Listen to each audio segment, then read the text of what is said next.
Today, it's time for my monthly roll-up. I will talk briefly about my thoughts on the overall economy. Then we have upcoming CPI data. And then I'll go over each of my investing accounts, starting with Yotta Bank, Worthy Bonds, Groundfloor, Fundrise, my TSP, and M1 Finance. And then I'll finish up with my trading accounts.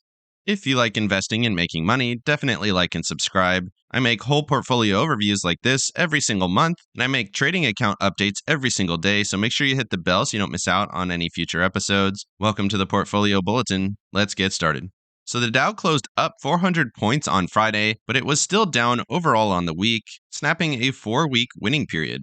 They say the Dow was up 1.26%, S&P's 1.36%, and the Nasdaq here at 1.28%. They don't mention the IWM or the Russell 2000. They should, because the Russell is doing quite well. They say on the week the Dow shed 1.4%, S&P's fell 3.5%, and the Nasdaq fell 5.65%. So tough week for the Nasdaq, which is tough for me because I do enjoy trading the Nasdaq. But here recently, it's definitely been the weakest of the three major indices, 4 if you include the Russell 2000. So the jobs report came out. I already talked about that in a previous video. It was basically on par, not better than expected, but okay.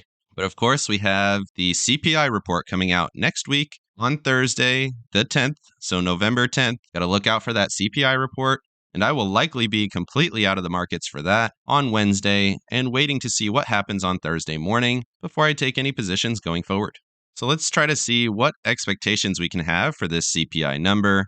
They say many expected the Federal Reserve to move towards pausing rates in the first half of 2023. Unfortunately, inflation is not coming down. So if we do get good CPI numbers, it could spell a slowing and maybe a pause of Fed interest rates. But I would not expect that to happen until at least the third fiscal quarter of 2023, so somewhere in that May timeframe next year. Looking at the inflation forecast, they say many of these numbers are available right now, and they think October was running a little bit hot at 0.76% month over month.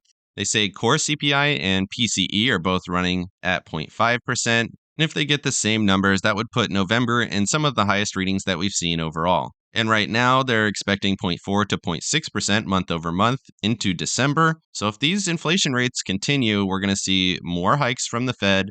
And we should expect that we're not going to see any slowing, like I mentioned, until Q3 of 2023 into May, maybe June timeframe. And it is important to have some good anticipation and maybe a little cash on the side for once we start seeing those slowings from the Fed, because that should spell at least a short-term bottom. And if CPI and inflation continue to taper and the economy starts to turn downwards at least a little bit, then the Fed should start cooling down its rate hikes and potentially start to cut maybe into the end of 2023 fiscal year or the start of 2024, which would be somewhere in November of 23. So with those expectations, as an investor, we're still being patient, buying some stocks consistently at the lows, but not piling money in as fast as possible right now, at least in my opinion. And I'm still very cautious as a trader because I do expect some lows, specifically in the Nasdaq at least, to make new lows before we see any kind of solid bottom and a future upturn in overall markets. Moving over to investments, starting off with Yotta Bank, you can see the balance is now $0. So I pulled all of my money out of Yotta Bank. They're just not returning same kind of returns that they've been returning. And as Fed rates go higher, they need to compete against all of these high yield savings, as well as high yield checking accounts like M1 Finance. So they just weren't performing. I was getting like 0.5%, barely even up to 1% like I was getting before. And M1 Finance is offering 2.5% on their checking account. And I expect that to go up with the most recent Fed hike. And then you got companies out here like Worthy Bonds offering 5%, and it just didn't make sense for me to stick with Yotta Bank anymore. So I did close this account. I had 22 cents left here, and I transferred that out today. And I won't really be talking about Yotta Bank into the future unless they improve their model and their returns on their savings account. Moving over to Worthy Bonds, you can see they have a new account. Worthy Property has the same characteristics as the previous ones, but the bonds do not have an end time now. They are indefinite bonds. They still return 5% and it still compounds every single day. If you want to know more about Worthy Bonds, I did do a review yesterday where I went in detail about all of the changes to Worthy. But right now, there are bonds available. These other accounts have been sold out for quite a while, and they finally got approval to sell $75 million worth of bonds in worthy property, so definitely go check that out and use the link in the description to get a free bond if you want to join them. But otherwise, 5%, solid returns, very little risk, in my opinion, and I continue to keep about $5,100 in this account. Moving over to Groundfloor, got up to just over $10,500 here. Expected rate of return is 10.8%, and I've currently been receiving 10.3% with an expectation of 10.2%. And then looking at total earnings, you can see I've made just over $600 with this account. And my expected future earnings is almost $900, so still ticking up. Everything looks good so far. I haven't had any losses, which is awesome. I wouldn't be surprised if we got some losses if we see a downturn in real estate, which there is definitely some potential to happen. In terms of notes, I'm still very focused on C notes, right in this 10.5% range, beating inflation by a little bit, so these are real rates. And even the B notes right now with an 8.7% are at least keeping up with inflation. So a little bit higher returns than worthy, a little bit more risk. And so far it's working out great. Again, if you're interested in Groundfloor, there is a link in the description that gets you a little bit of free money to get started. Moving over to Fundrise, I've been talking about this one quite a bit here recently. They've had several changes. They released their Innovation Fund, which is a venture capital fund. I invested in that. If you want to know more about that, definitely check out that video. Otherwise, I'm still adding my normal money to their real estate properties every single month, $650, getting kind of close, I guess you could say, to their premium level. It is unlocked at $100,000, so I've got about $47,000 to go. Just out of curiosity, let's see when they think I'm going to hit that. At my current rate, they think I'll hit $100,000 in October of 2027. So I'll hit premium at that time. We'll see if it works out that way. You can see my dot is actually slightly above their projections. So yeah, October 2027, I should make premium, assuming that I don't increase this monthly contribution. They also released their Q3 update, which I did do a video on as well. So check that out if you want to know what Fundrise is doing going into the current inflationary and potentially recessionary environments. Moving over to my TSP, you can see I currently have 6% cash, 4% bonds, and 90% stock. This has hurt me here a little bit recently, and my future money is going into bonds a little bit more now and a little bit less into stocks. I think bonds are a little bit undervalued, and I've talked about that on this channel before. Bonds are just extremely cheap. They're offering higher yields than they have in a long time. And when they say cash here, this is actually government bonds, which are also offering higher returns than they have in quite a while. Looking at those individual positions, you can see about 5K of that is in the G fund or government bonds. It's gained. You can see the gains here. And then this is a transfer out of government bonds. So I did buy some stock with government cash that I had here. And then you can see any future money that goes in is 10% of that overall deposit will go into the G fund. 30% of that will go into the F fund, which is corporate bonds. You can see it's down a little bit right now. And I did pull some money out of it to go into some stocks to help buy up some of those cheaper stocks at better prices than they've been here recently. But otherwise, it's only 3K here, and I'm trying to buy more bonds and get those better interest rates that are currently available. You can see that fund return is down quite a bit, which is part of why I'm trying to buy up some of those bonds. Also, it's worth mentioning that bond yields were very, very low during COVID, so it wasn't really worth buying bonds when the yields that you were getting at those prices were very low, and now it makes more sense to start buying bonds at the yields that you're getting now. And finishing up here, we have the C fund. That's the biggest holding. That's the S&P 500. 30% of any future deposits are going back into the S&P 500. You can see losses here. This isn't overall. This is just since they updated in June.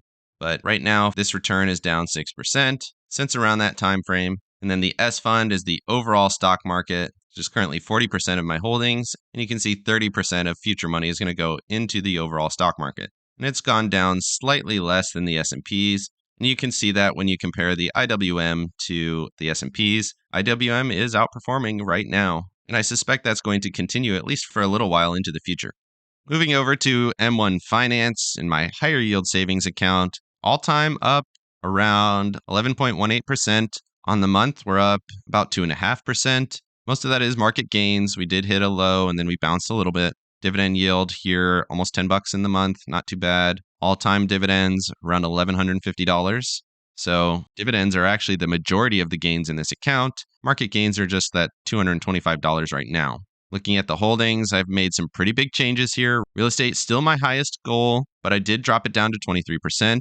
I'm not really buying too much stock in this account right now, so Vanguard dividend growth, 17%, currently above allocation. Vanguard Total Value, also above allocation, and Vanguard High Dividend Yield, also above allocation. So I'm not buying any of these. And Vanguard Growth, basically at allocation. So not buying stocks. Both of these dividend growth accounts are above their allocation. What I'm buying right now in this account mainly is midterm bonds. So midterm bonds, 8.7% out of 17%. And what's in this account is a lot of different bond funds. So S-TIPS, this is inflation protected bonds, and then lots of corporate debt, total bond market. Basically, I'm buying bonds across the market in this account because I think bonds are just extremely undervalued. They're way off of their highs. If you look at TLT or the 20-year plus treasuries, they've fallen almost 50% from their highs. They were at $171 per share, and it's currently at like $94. So bonds have fallen off dramatically, and in my opinion, they are cheap.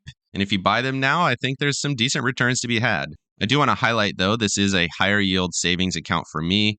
This is not my main account.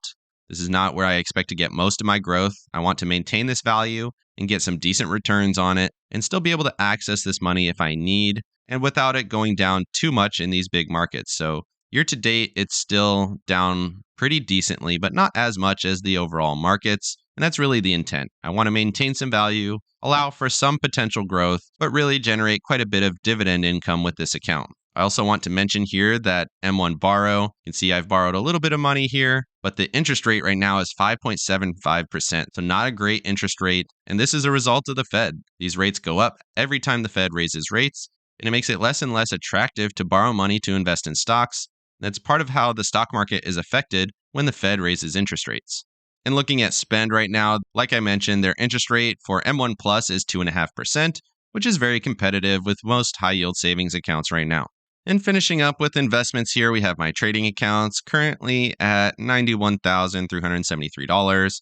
I do make videos about this every single day, so if you want to check out more details on this, check out my video from Friday. But you can see my current positions here for options. And this is my highest account right now between my Roth IRA with Tastyworks and then my individual taxable account. Of course, year to date, it's been pretty rough, basically in par with the S&P 500 and a little bit better than the NASDAQ. Of course, my Roth IRA has done very well, only down $300 out of $24,000, so very good here. My individual account is basically on par with the major indices.